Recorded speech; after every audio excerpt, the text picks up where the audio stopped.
The weather industry, I think, is in agreement with most of what we're going to talk about today, that there's a lack of low altitude weather data that impacts predictions and that impacts uncertainty.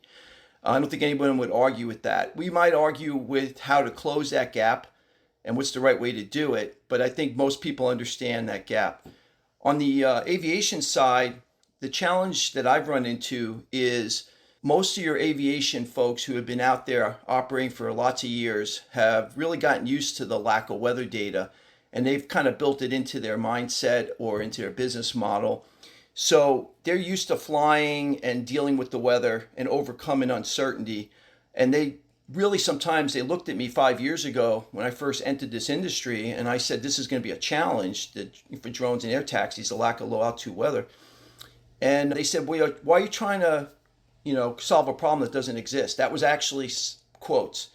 And, it actually did exist, but they were used to it and they didn't understand what was possible.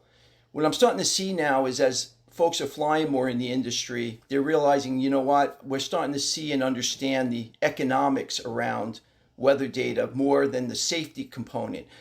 You can always get around weather by not flying.